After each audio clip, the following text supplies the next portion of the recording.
Cuando escuchamos a una persona mencionar el nombre de Dios, inmediatamente viene a nuestra memoria aquello que la religión ha implantado en el inconsciente colectivo. Ese Dios bondadoso, ese Dios amoroso y benevolente. Sin embargo, cuando volteamos a ver a algunos pasajes de la Biblia, nos damos cuenta que en su momento este Dios ha sido un Dios terrible que impartió verdadero terror entre algunos pueblos, propició masacres y genocidios. Y entonces, cuando estas historias llegan a nuestros oídos, es normal entrar en duda en si realmente es este Dios aquel benevolente creador del mundo que la religión nos ha contado siempre.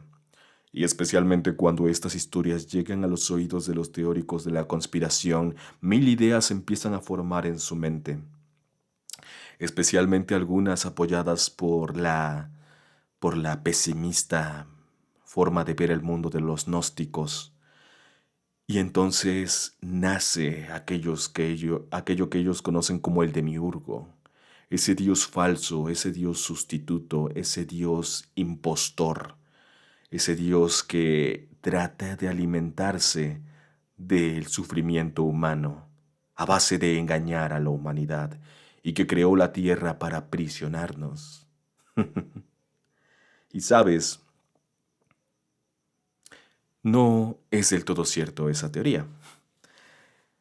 En este canal hablamos de magia y esoterismo, así que desde ese tema lo vamos a abordar.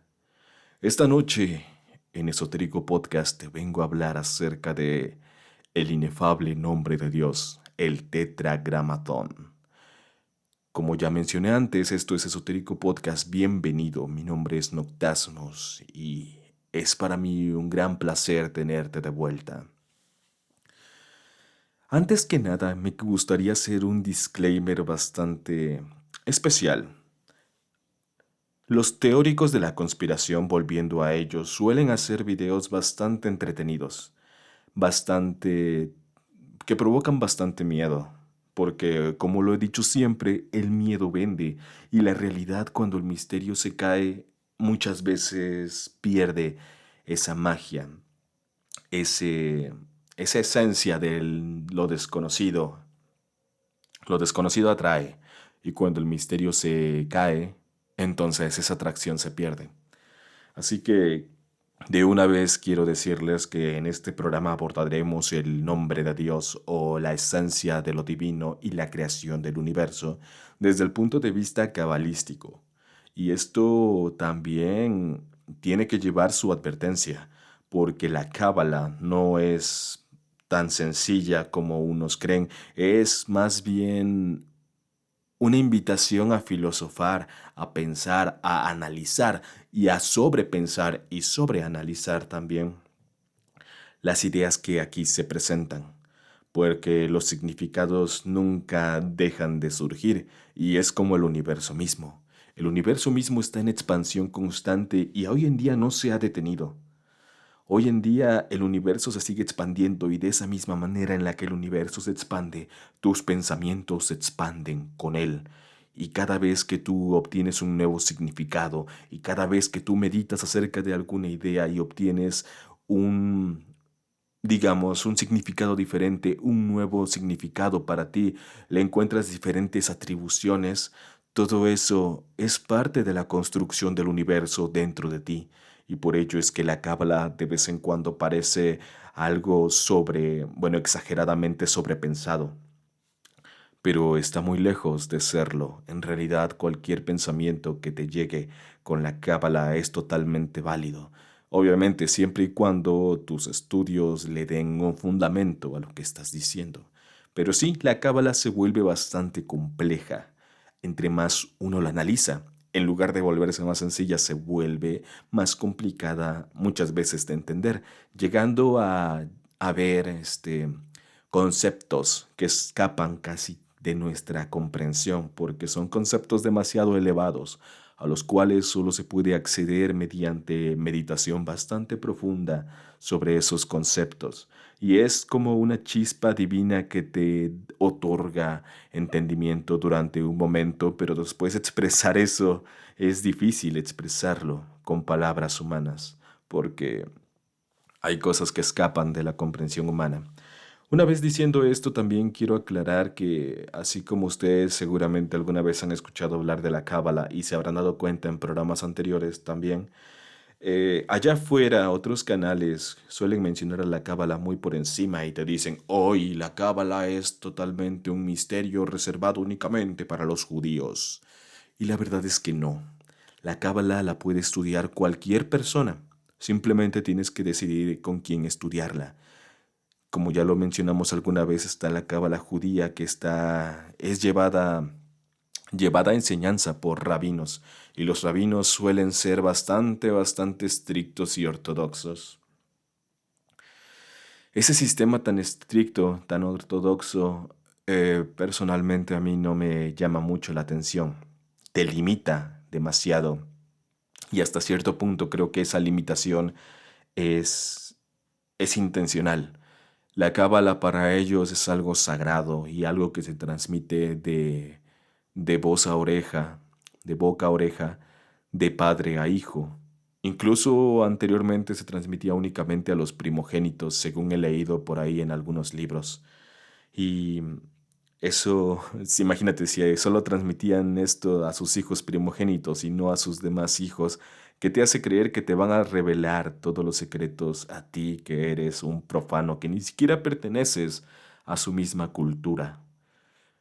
Entonces eso de repente les da cierto aire de exclusividad y cuando tú estudias la cábala desde otro punto de vista como es el esotérico, digamos que muchos de esos misterios que ellos se guardan para sí mismo cambian totalmente. Y creo que en la historia de analizar el nombre de Dios nos vamos a dar cuenta de la forma tan increíblemente extremada que los judíos pueden llegar a ser bastante ortodoxos. Pero bueno, entonces comencemos con el tema, el inefable nombre de Dios. Este video fue inspirado por otro video de un teórico de la conspiración que muchas veces me gusta escuchar simplemente por entretenimiento y creo que esto debería de servir de lección para cualquiera. Escuchen cualquier clase de información simplemente por entretenimiento hasta que ustedes consideren que es lo suficientemente seria como para darle un estudio más profundo. Incluso este podcast debería de ser únicamente entretenimiento, aunque creo que es más bien un poquito aburrido cuando empezamos a tratar de temas bastante complejos y que requieren, pues, que me hacen ver prácticamente como un loquito diciendo estas cosas. Ok, entonces, mm, el tetragramatón fue el nombre que se le dio en griego y literalmente significa el nombre de 4 letras. Va a ser una de las formas en las que nos vamos a referir al nombre de Dios. La otra forma de referirme a él es Yod He Bab He. ¿Por qué? Porque cuando ustedes escuchan hablar de este nombre, mucha gente se refiere a él como Yahvé o como Jehová, y como vamos a ver, esas pronunciaciones son realmente inciertas. Como ya lo dije, el significado de la palabra es desconocido. Actualmente los significados más aceptados son Dios o Señor, o sea, el significado del tetragramatón de Yod He Bab He. Pero realmente ninguno de ellos representa la etimología correcta del nombre de 4 letras, y esto es bastante importante. A pesar de que muchas personas han tratado de buscar una raíz de este nombre, muy pocas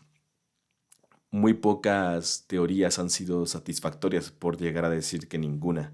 Así que simplemente se ha traducido Yod-Heh Vav-Heh literalmente como Dios. En la antigüedad el nombre de Dios era utilizado como una especie de bendición, similar a que Dios te acompañe, que Dios te bendiga, por lo que la pronunciación fue prohibida por los rabinos judíos, que ya dijimos que eran increíblemente ortodoxos, lo cual eventualmente llevó al olvido de la correcta pronunciación. Y eso se escucha bastante absurdo, pero nos vamos a dar cuenta cómo fue poco a poco sucediendo. El nombre podía ser escrito en hebreo en letras y en letras latinas transliteradas, ya que al no contar con vocales, la pronunciación del nombre se mantenía secreta. Por esta misma razón no podía ser escrito en griego, ya que eso revelaría cuál era la correcta pronunciación de este nombre tan misterioso. Así que en Grecia, como ya dijimos anteriormente, se le llamó el tetragramatón, que significa nombre de 4 letras, literalmente. Aproximadamente 70 años antes de Cristo, los sacerdotes dejaron de pronunciar el nombre incluso dentro de los límites, de su propio templo. En su lugar lo susurraban con una voz de manera ahogada. Para entonces el nombre solo era preservado por las escuelas de rabinos que transmitían la pronunciación a sus alumnos en tradición oral una vez cada 7 años. O sea, la forma en la que ellos guardaban de manera tan celosa este nombre estaba ya rozando lo absurdo. Para todo hombre laico, o sea, hombre que no perteneciera a esta religión, que no fuera un rabino, eh, o que no se dedicara al estudio de la Cábala, para todo hombre laico pronunciar el nombre era una blasfemia y realmente estos sacerdotes condenaban a todo aquel que mencionara el nombre simplemente porque podía. En los textos el tetragramatón era sustituido por la palabra Adonai, que significa literalmente Señor. Y si estas palabras aparecían en la misma oración, o sea, si en la misma oración tenían que escribir el tetragramatón Yod He Vav Hei y la palabra Adonai, para que no hubiera confusión, sustituían después la palabra Yod He Vav Hei o sustituían el tetragramatón por el término Elohim, que significa dioses o los grandes.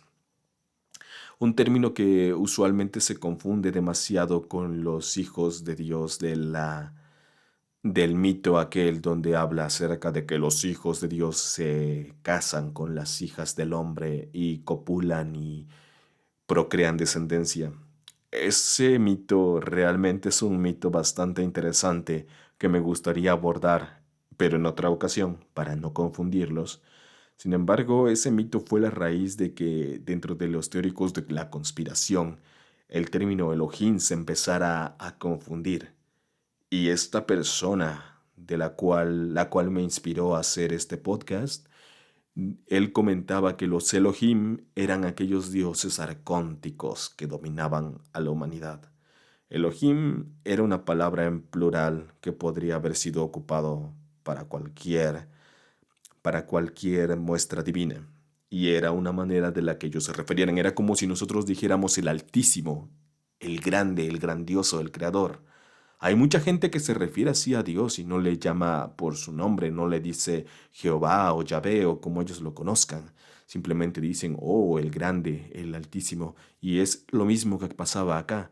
Aunque Elohim está en plural, si lo quisieran hacer en singular sería Eloha. Pero bueno, esas son nimiedades. Elohim también puede significar el Todopoderoso. Seguramente has escuchado a alguien que dice, oh, si el Todopoderoso lo permite. Bueno, ahí tienes un ejemplo de cómo esto sucedía en la antigüedad también. Y actualmente nos confunde bastante. Según la Biblia, el nombre fue primeramente revelado a Moisés en el monte Horeb. En el En el libro del Éxodo se puede leer que los hebreos no conocían previamente su nombre, ya que aquí se hace una cita al libro y Dios dice, y me aparecía Abraham, Isaac y Jacob con mi nombre, Todopoderoso, Shaddai. Este era el nombre de 3 letras, Shin, Dalet, Yod. Pero no fui conocido por mi nombre verdadero, Yod He Vav Hei. En ese momento Dios se presenta primeramente con el nombre hebreo de Eje. O sea, recapitulando y tratando de ordenar estas ideas. En el monte Horeb Dios se aparece a Moisés y se presenta a sí mismo como Dios. Y él, cuando Moisés le pregunta cuál es su nombre, él responde, mi nombre es Eje. Este es un nombre divino utilizado actualmente en el esoterismo que significa yo soy el que soy, o que también puede significar aquel que siempre es el mismo, o también puede significar aquel que se basta a sí mismo. Y bueno, aquí tengo que hacer un paralelismo con el video del cual me estoy basando y este teórico de las cosas más cuerdas que comenta es que muy probablemente Dios se presenta a sí mismo de esta forma simplemente para hacerle saber a Moisés que su nombre es de lo que menos debería de preocuparse, sino más bien del mensaje que viene a transmitirle. Sin embargo, esto al parecer no deja nada satisfecho a Moisés, quien quiere conocer el nombre para transmitirlo a su pueblo y poder ganar esa credulidad ante todo el pueblo de Israel. Y es aquí cuando él comenta que previamente se apareció a otros profetas con el nombre de Shaddai, un nombre de 3 letras curiosamente, pero que él lo puede conocer como Yor, He, Bab, Hei, el tetragramatón. Y lo digo así, o sea, letra por letra en letra hebrea, porque mencionar que se presentó como Yahvé o como Jehová, esta sería una afirmación incorrecta, dado que, como estamos viendo ahora, la pronunciación del nombre está perdida. Continuemos entonces. Las primeras especulaciones conectan al tetragramatón en su forma de 3 letras con el nombre de la deidad gnóstica, Iao. Este nombre divino, Iao, también es bastante utilizado en el esoterismo, especialmente cuando vemos ritos como el análisis de la palabra clave. Este nombre hace referencia al mito del dios sacrificado también, aquel dios que triunfa sobre la muerte. Y en realidad hay bastantes similitudes entre el nombre de 3 letras, pero no específicamente con el nombre de Shaddai, sino con otro nombre del tetragramatón que veremos más adelante. Entonces, esto es algo que sí se comparte con los gnósticos. Fuera de su cosmología tan pesimista, el nombre de Iao es algo de lo cual la tradición esotérica sí toma de parte de los gnósticos. Dentro de la magia, los nombres tienen un valor muy, muy importante. Los nombres son más que una simple etiqueta con la cual son conocidas. Son conocidas las entidades, digámoslo así. Por ejemplo, yo tengo un nombre, tú tienes un nombre. Por ejemplo, aquí me hago conocer como Noctasmus. Si alguien se refiere a mí como Noctasmus, pues yo sé que se están refiriendo a mí. Eso es bastante básico, para eso son los nombres, para etiquetarnos y para diferenciarnos de los demás.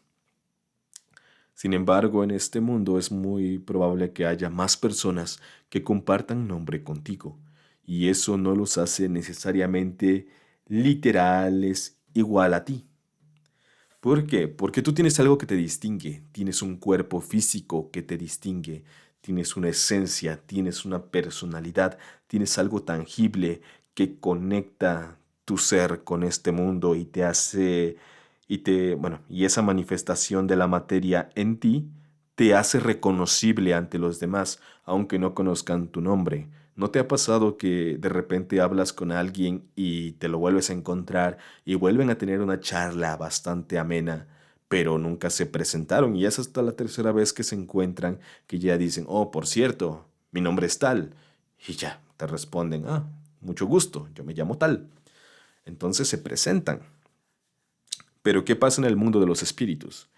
En el mundo de los espíritus no existe tal cosa como un cuerpo tangible manifestado, porque lo que estamos haciendo mediante el nombre y mediante las invocaciones es crear un vínculo con esos planos sutiles en donde los espíritus habitan.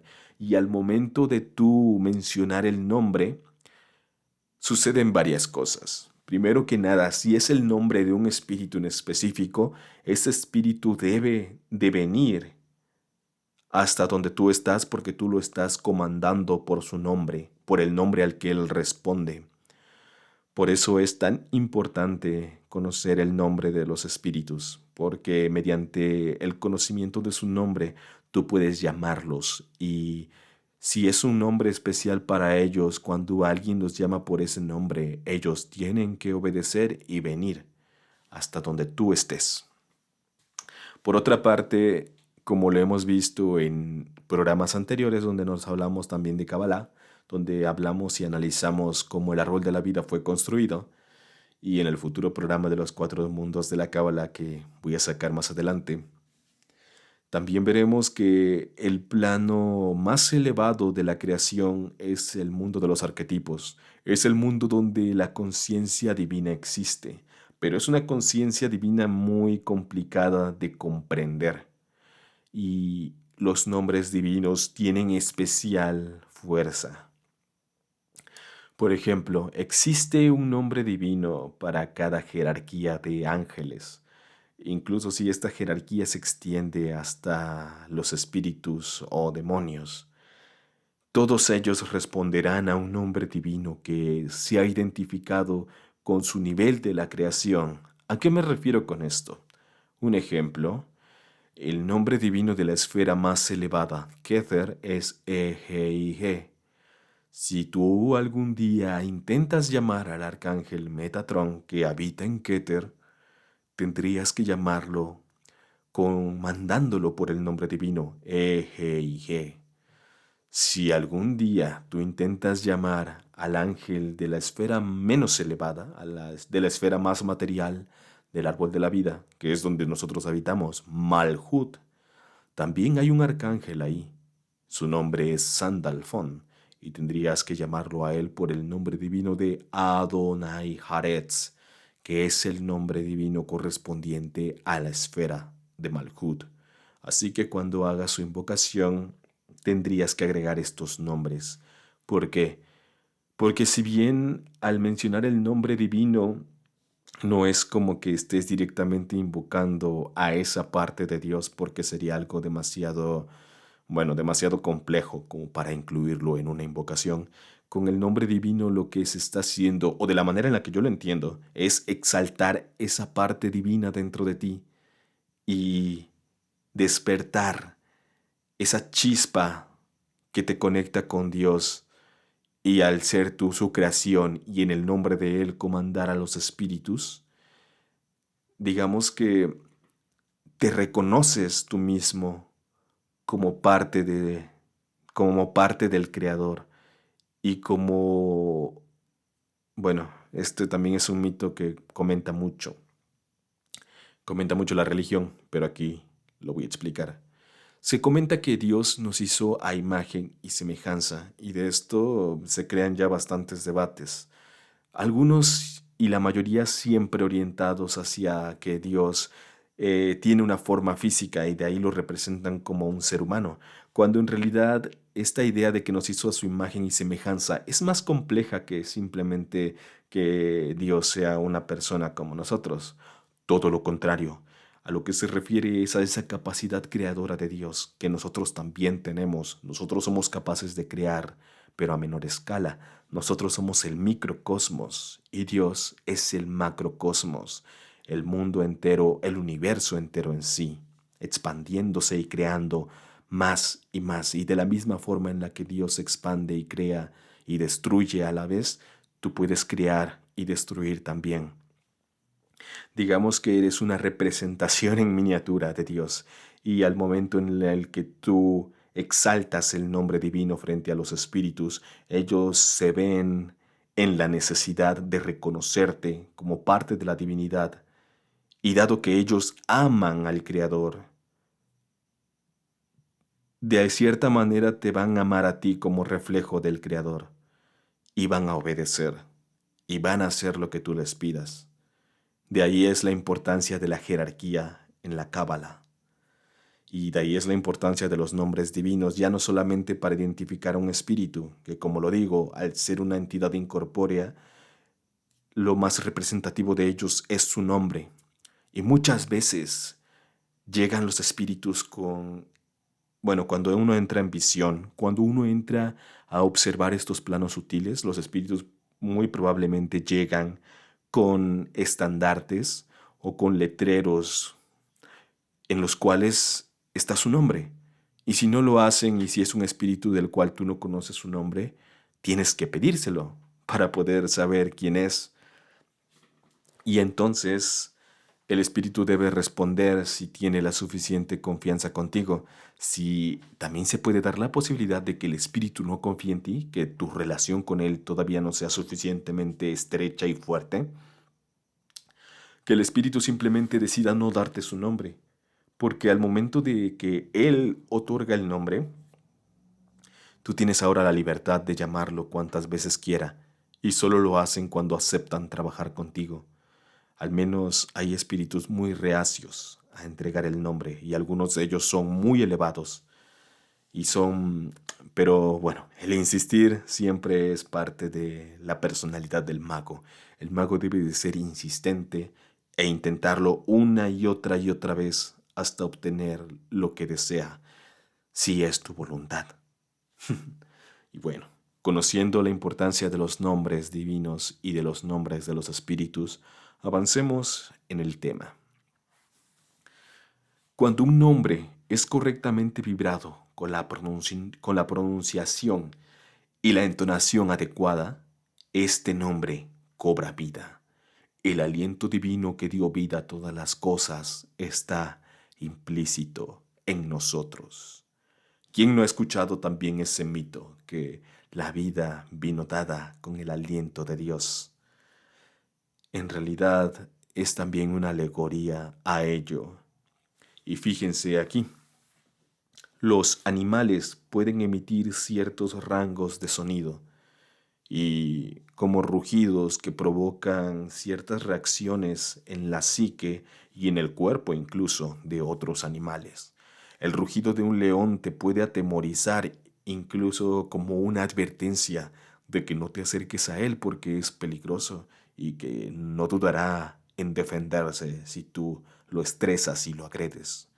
De la misma manera, el ladrido de un perro te puede transmitir mucho, desde la alegría de verte volver a casa, si de tu mascota se trata, hasta la agresión de que lo estás estresando, de que estás interfiriendo en su territorio.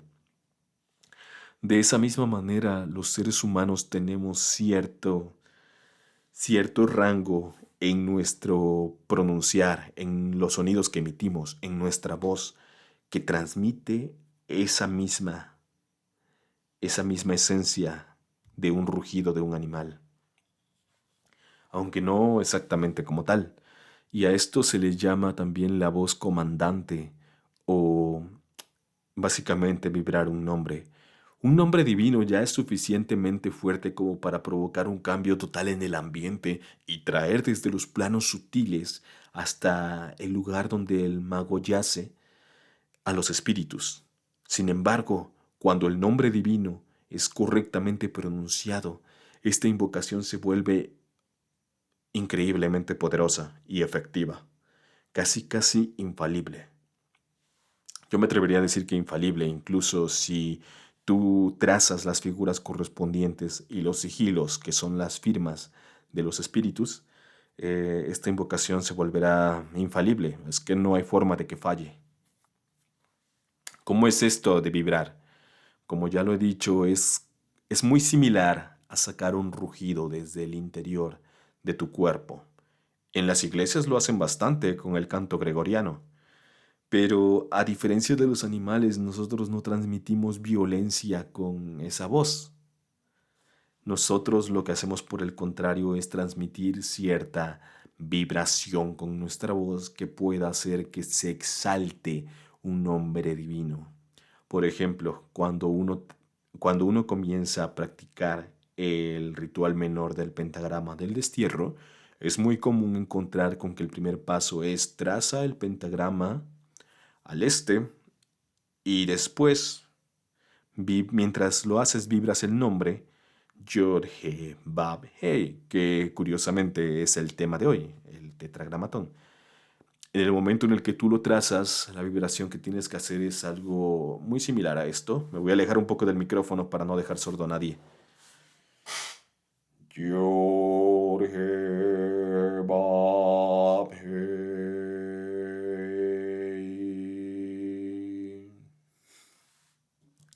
Ese es un ejemplo de cómo vibrar un nombre divino. Obviamente, cuando tú lo hagas, hazlo con todo el ímpetu posible para que transmitas esa esencia, para que esa voz llegue hasta los confines del universo, para que tu voz llene mínimo tu templo, para que suene en cada esquina de tu templo. Y eso provoca una invocación poderosa. Y ahora, la voz de comando no es necesariamente estricta como una vibración, sino es como mantener la vibración pero sin alargar tanto las sílabas, como si, bueno, la vibración es básicamente como si hicieras una especie de canto. Algunos en la tradición oriental lo consideran como un mantra, pero nosotros solamente vibramos el nombre divino y cuando tomas esta voz de mando, no es necesario que extiendas tanto las sílabas. Por ejemplo, eh, ¿qué puedo decir? Mira, por aquí tengo un documento que voy a tratar de leerlo con voz de mando como si estuviera desarrollando el rito que aquí está escrito. No les voy a decir qué es lo que está aquí escrito y tampoco voy a leerlo todo. Pero bueno, mira, por ejemplo, la voz de mi yo más elevado ha dicho, déjame entrar en el camino de la oscuridad y tal vez allí encontraré la luz. Soy el único ser en un camino de tinieblas.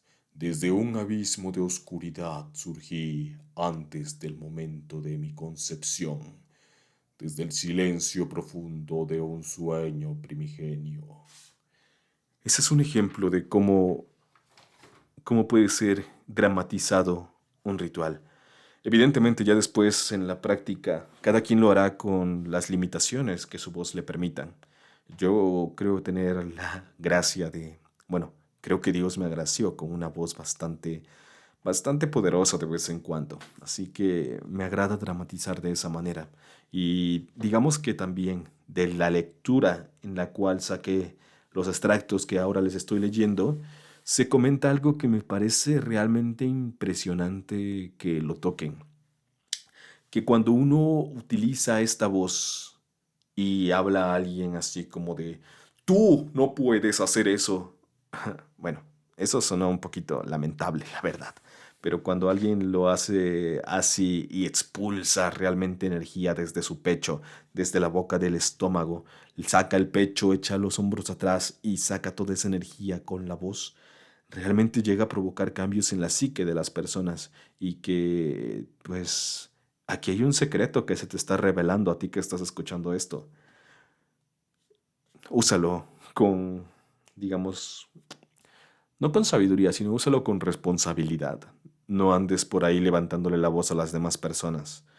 No sabes cómo van a reaccionar ellos, pero sin duda va a provocar un repelús en su aura, en su esfera de sensaciones, y puede que se sientan agredidos o puede que se sientan amedrentados por ti. Así que ten cuidado con eso, no te metas en problemas, pero que sepas que tu voz tiene una fuerza implacable bastante poderosa que tú probablemente no estás ocupando hoy en día y que ahora y que en este mismo momento el secreto se te acaba de revelar. Úsalo con responsabilidad y no me hago responsable de las consecuencias que puedas llegar a tener. Continuemos, volviendo al tema.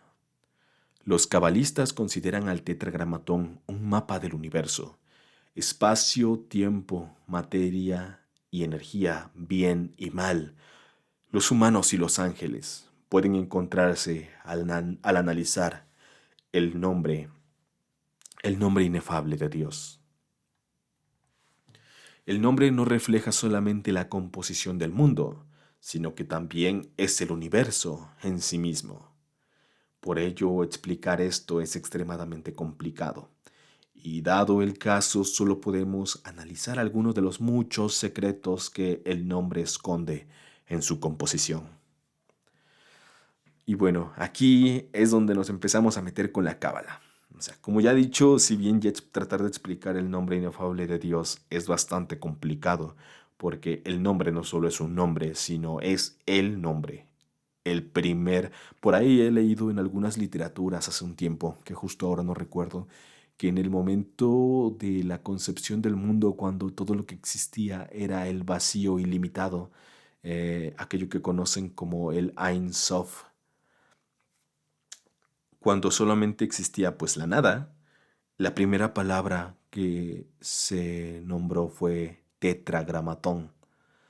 Y ellos hacen referencia evidentemente al Yod He Vav He, a esa pronunciación perdida.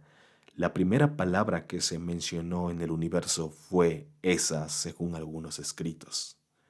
Y como lo he dicho ahora, nos vamos a adentrar en algunas cosillas más técnicas. Así que ve preparando un café para que no te dé sueño. La permutación. ¿Qué es una permutación? No sé si recuerdan que en la introducción del árbol de la vida, bueno, del programa del árbol de la vida, mencioné acerca de que hay varios tipos de cábala y una de ellas era la cábala literal, la cual tomaba las letras y sacaba, bueno, los valores numerológicos y después mediante estos valores numerológicos buscaban significados y palabras que se pudieran derivar de esa, bueno, de esa palabra, de la palabra original. Bueno, pues esa es la cábala de la cual vamos a estar a punto de explicar un poquito y es una de las más técnicas y creo que si a ti realmente te apasiona, no te parece aburrido, pero si eres una persona, pues una persona común y corriente, y eso no es malo, o sea, si eres una persona, digamos, pues que escucha esto solamente por entretenimiento, creo que aquí es donde el esoterismo fracasa en entretener. La permutación es el cambiar de orden las letras hebreas de una palabra. Cuando tú cambias el orden, puedes encontrar nuevas palabras que pues numerológicamente siguen siendo lo mismo. Por lo tanto, se podría decir que tú al desordenar y ordenar las letras en una composición diferente, obtienes la misma palabra, pero vista desde un punto, bueno, desde un punto de vista diferente, valga la redundancia. Por lo tanto, aquí en el Sefer Yetzirah se seleccionan las primeras tres letras simples que conformaron primeramente el tetragramatón. El tetragramatón es Yod, He, Bab, Hei. Creo que lo he mencionado ya bastantes veces, pero si se pueden dar cuenta, la letra G se repite dos veces. Primero Yod, la primera G, luego la Bab y la G final. Digamos que en un principio esta G final no se tomó en consideración y en algunas páginas del Sefer Yetzirah, que es el libro de la creación según la Cábala judía, el universo se conforma, bueno, se empieza a formar a través de la permutación de estas tres letras, Yod, He y Bab. ¿De qué manera? El libro de la creación dice literalmente esto. Se seleccionó las tres letras simples y las selló en forma de un gran nombre, Yod, He, Bab, o IGU, y con esto selló el universo en 6 direcciones. Miró hacia arriba y selló la altura con Yod, He, Bab, IGU. Miró hacia abajo y selló la profundidad con Yod, Bab, He y Uge. Miró hacia adelante y selló el este con Bab, Yod, He. Ui, He. Miró hacia atrás y selló el oeste con He, Bab, Yod, He, Ui. Miró hacia la derecha y selló el sur con Bab, Yod, He, Ui, He. Miró hacia la izquierda y selló el norte con Bab, He, Yod, Uhei. Y esto es escrito en el Sefer Yetzirah, la traducción de Win Westcott, que se encuentra, que, bueno, que sacó en el año 1980 en la página 17, por si alguien quiere la referencia e ir a buscarlo para tener un mejor entendimiento. A ver, la forma en la que lo acabo de decir fue terrible, debo de aceptarlo. Pero ¿a qué se refiere esto? Que mediante la permutación de la palabra de Yod Hebab, de uno de los nombres de Dios, del nombre con 3 letras, se obtienen 6 diferentes combinaciones, y con estas 6 diferentes combinaciones se empieza a extender la creación y se crea lo que son las direcciones hacia adelante, hacia atrás, hacia arriba y hacia abajo. Bueno, y hacia los lados, hacia la izquierda y hacia la derecha. Estas 6 direcciones, ¿qué es lo que se refiere con ello? Básicamente nos está contando el cómo esta entidad creadora creó lo que conocemos como el espacio, creó la dimensión espacial, creó las 3 dimensiones con las 3 letras, con todas sus combinaciones. Como lo hemos dicho ahora, entonces el espacio está compuesto por el tetragramatón en su versión de 3 letras, ya que una de sus letras se repite y esto nos da 6 combinaciones posibles. La letra que se repite ya hemos dicho que es la letra G y que aquí no se considera la G final, simplemente se toma la primera G y la otra se omite por el momento. Probablemente el nombre de 4 letras, o sea, el tetragramatón completo, sea utilizado para la composición de un mundo en 4 dimensiones, pero eso se escapa de nuestra comprensión. Y habrá quien diga, oh, la 4 dimensión es el tiempo. Puede ser válido, pero pensar en la forma en la que se componen las 4 dimensiones es muy difícil de concebir desde nuestro mundo y desde nuestro punto de vista tridimensional, si saben a lo que me refiero. Si ya esto parecía bastante complejo, la cosa se sale de control cuando siglos después de la escritura del Sefer Yetzirah en el libro del Zohar, la relación del tetragramatón y el proceso de la creación del universo se vuelve más específico y complejo mediante el análisis del árbol de la vida, y volvemos al mapa del universo que conocemos ahora como el árbol de la vida. Como vimos en el pasado, en aquel episodio donde di la introducción a la Cábala y el árbol de la vida, la Cábala tiene su propio génesis a través de la creación de este árbol y de sus 10 esferas formadas del fuego sagrado, llamadas Sefirot. Otra manera de ver la naturaleza de estas esferas es mediante la concepción de las mismas como los atributos del Dios creador. Los 10 nombres que jamás deben borrarse es como se conocen a las 10 Sefirot en algunas literaturas judías como el Zohar. El nombre del tetragramatón en este caso no encaja con una sola Sefirot, y si lo hiciese sería con Tifaret, porque es la Sefirot más elevada que se encuentra en el centro del árbol de la vida y que se conecta con todas las esferas de la creación. Entonces, como el tetragramatón no puede ser englobado en una sola sefira, se empieza a distribuir a través del árbol de la vida. Y entonces, según la literatura de la cual me estoy basando para hacer estas notas, Yod es asignado a Jokma,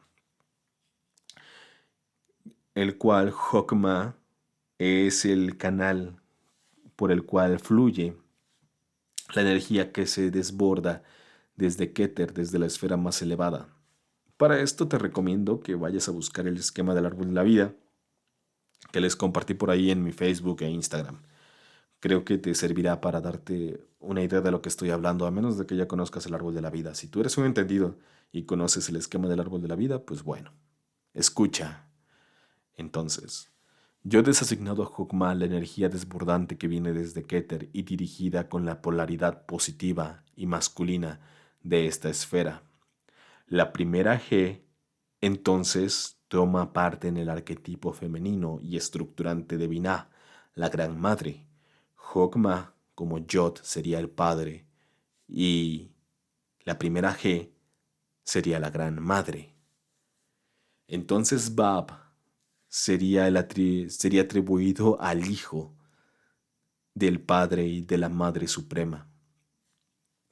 Y este Hijo estaría ubicado en Tifaret, en el Sol, en la esfera más importante de la tríada ética y el centro del árbol de la vida. Y también esto hace mucha referencia a que el valor numérico de la letra Bab es el valor de 6 y por su parte Tifaret es la sexta sefirot del árbol de la vida. Y ya finalmente la última G es asignada a la última esfera de la emanación, Malhut, la cual es puramente dependiente y recibe las energías de las demás esferas. También tenemos en esta parte que Malhut, al ser la última G, tendría una relación directa con la primera G, que sería Binah. Y Malhut del reino material se conecta con Binah, siendo que Binah es la gran madre. Entonces se le conocería a Malhut como la hija, si queremos hacerlo de una forma con una analogía de la creación. Y esto de que Malhut es la hija tiene un valor importante cuando toquemos el tema de que los hijos de Dios tomaron a las hijas del hombre. Entonces tenemos que el tetragramatón es de cierta manera un mapa y un relato de la historia del universo. Como es abajo, es arriba.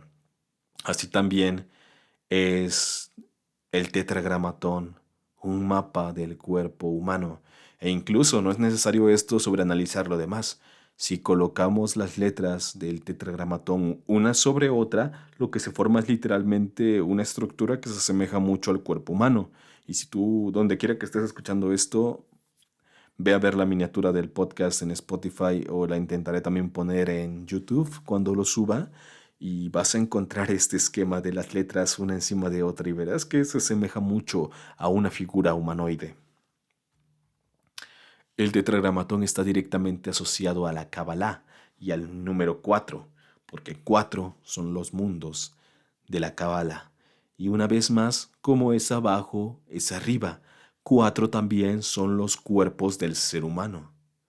En resumen, la palabra es la base de toda existencia material. Y sí, hay 4 mundos de la Kabbalah, y cada mundo tiene su forma bien particular de manifestarse. También hay 4 cuerpos del ser humano, porque como podrías intuir, el ser humano está tiene un cuerpo en cada nivel de la creación, siendo el más conocido el Nefesh, que sería el cuerpo astral, el cuerpo de luz, el fantasma cuando tú mueres. Ese cuerpo es el más conocido porque, pues, últimamente con el auge de la cultura, el renacimiento de los psicodélicos y con el despertar espiritual, mucha gente se ve interesada por este cuerpo, por el cuerpo astral y por los viajes astrales. Pues bueno, habrás de saber que el cuerpo con el que sales al astral, el cuerpo con el que incluso sueñas, no es otro más que el Nefesh, el cuerpo astral, el cuerpo tu cuerpo, digamos, yetzirático, en términos de Kabbalah. Lo anterior mencionado también le da relación al tetragramatón con el cuadrado, el cual es una representación en 2 dimensiones de un cubo, el cual a su vez está relacionado con el Sol, puesto que si ves desde cierto ángulo un cubo te va a dar como forma un hexágono, y ese hexágono es el centro de un hexagrama, y el hexagrama representa a los 6 planetas con el séptimo planeta, el Sol, que rige por sobre los otros 6 en el centro. Ahí tienes la conexión Y otra razón por la cual se le atribuye el tetragramatón a Tifaret, la Sefirot correspondiente al Sol. Y a su vez también tiene su relación con los 7 planetas de los antiguos. Las letras también son fácilmente asociadas con los 4 elementos de la manifestación material. Yod para el fuego creador, G para el agua femenina y receptiva, Bab para el aire activo e intelectual, y la G final para la tierra densa y material. A su vez, bueno, ya de aquí con estas atribuciones elementales nos podríamos explayar en muchas otras relaciones. ¿Te atraen las cartas del tarot? Pues el tarot tiene en sí mismo encerrado el tetragramatón, siendo Yod el fuego representado por los bastos, G el agua por las copas, Bab el aire por las espadas y la G final que representa la tierra por los pentáculos. Y esto te parece ya bastante complejo, pues te diré que incluso dentro del tarot se expresan los subelementos. Por ejemplo, el rey es fuego, la reina es agua, el caballero es aire y la sota o el paje es tierra. Eso que nos da posibles combinaciones. Por ejemplo, si tienes un rey de espadas, entonces tendrías fuego de aire. Si tienes una reina de bastos, tendrías agua de fuego. Y esto es un tema bastante complejo que aunque parezca ahorita sandeces de alguien que está sobrepensando, todos estos subelementos están representados en un sistema de magia bastante buscado por muchos y muy poco conocido por la mayoría. El sistema de magia enoquiano. Ese sistema creado por John Dee hace un tiempo y el cual está expresado por ángeles que tienen nombres increíblemente extraños y que incluso en la literatura de la cual extraje esto hay una teoría completamente bárbara que incluso no sé si mencionar, pero básicamente el autor de este libro, del libro del cual extraje esto, el cual lleva el nombre literal del tetragramatón y el autor es Donald Tyson, expresa en su prólogo que él es un creyente de que la magia enoquiana fue dada al ser humano para provocar su propio apocalipsis. Esto no significa que la magia enoquiana sea mala, todo lo contrario. La magia enoquiana es un sistema de tratado, es un tratado puramente angelical. Y es también un sistema de magia que revela muchos otros misterios. Misterios que si los teóricos de la conspiración se dedicaran a estudiar, o que más bien si se le diera un estudio serio, pues muchas de los misterios actuales se caerían, tal cuales como las pirámides. En la magia enoquiana se utilizan las pirámides y se da una especie de relación al porqué. También en la magia enoquiana se utilizan las esfinges, o sea, toma mucho por parte de la cultura egipcia. En la magia enoquiana también se ven todo esto de los elementos, los subelementos en las tablas enoquianas. No solamente están ángeles elementales, están también querubines de los elementos que son, digamos, los ángeles regidores de cada cuadrante. Y también hay nombres divinos encerrados en, en esas tablas. Nombres divinos que difieren mucho de los que conocemos en la Cábala, tal cuales, por ejemplo, en la Cábala tenemos Elohim, tenemos Eheye, tenemos Yod-Heh-Vah-He, entre, entre otros. Son nombres que suenan raros para alguien que no está, digamos, relacionado, no sabe mucho acerca del idioma hebreo, pero sin embargo suenan nombres bíblicos que podríamos escuchar en escrituras o en la Biblia misma. Sin embargo, cuando nos vamos a ver los nombres de la magia enoquiana, y por ejemplo, tomando como ejemplo la tabla del aire, escuchamos el nombre de Oro, Iba, Ausotpi.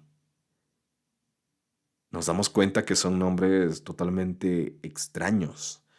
Y esto nos lleva al lenguaje enoquiano, que es un lenguaje que John Dee aclamaba a ver si que se le había transmitido por estas figuras angelicales. Y es un lenguaje que se ha sometido a estudios, es un lenguaje que se ha sometido a pruebas, porque como te darás cuenta, todo lenguaje tiene su sintaxis, todo lenguaje tiene su pronunciación, tiene sus propias reglas, por decirlo de una forma más sencilla.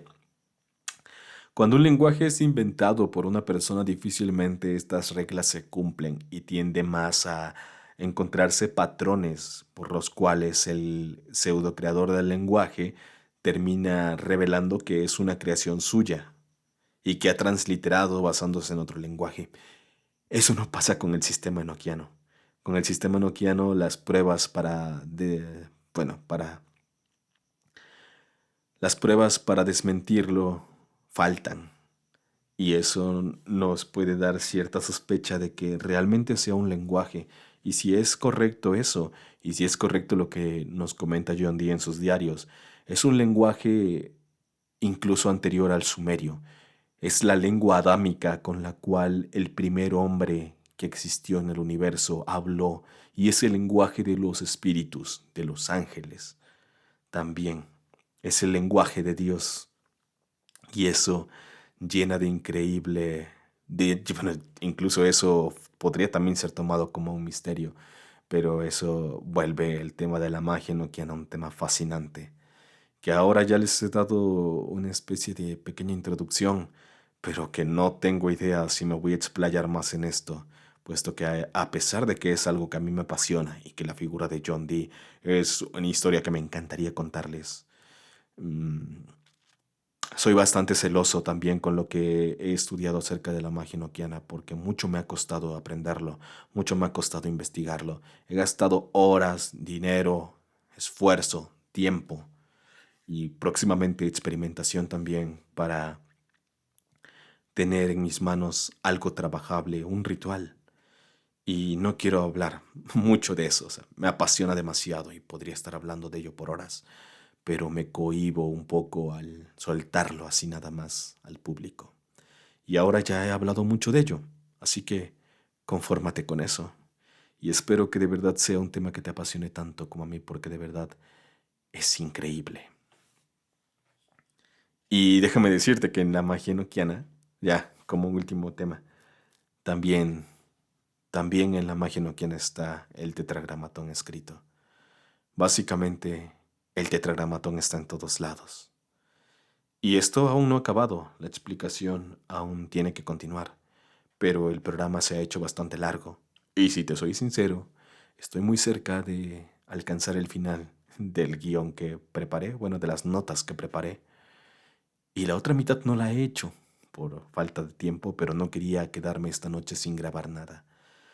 Creo que este episodio va a ser uno de los más complicados de escuchar y si llegaste hasta aquí te agradezco increíblemente que hayas llegado y bueno, ojalá te haya agradado lo que escuchaste, te haya dejado algo de aprendizaje, pero el momento de retirarnos ha llegado. Habrá una segunda parte sin duda de esto, todavía queda mucho de lo que hablar, de algunas correspondencias, e incluso de un tema bastante complejo como lo es la monada jeroglífica y la manera en la que el tetragramatón también está inscrito en este esquema del universo, tan complejo que incluso hasta hoy en día han sido imposible de explicar a cabalidad y por completo. En fin, la noche, la noche ha caído. Y yo te deseo una excelente noche.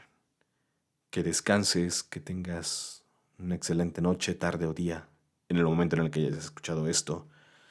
Si tienes alguna sugerencia o algo que quieras comentarme, alguna duda o algo que quieras simplemente expresarme, te invito a que lo hagas. El correo es noctasmus@gmail.com y también puedes encontrarme en Instagram como Noctasmus o en Facebook como Noctasmus de igual manera.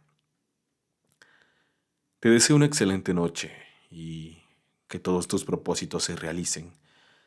De la misma manera te pido que no permitas que la llama se extinga.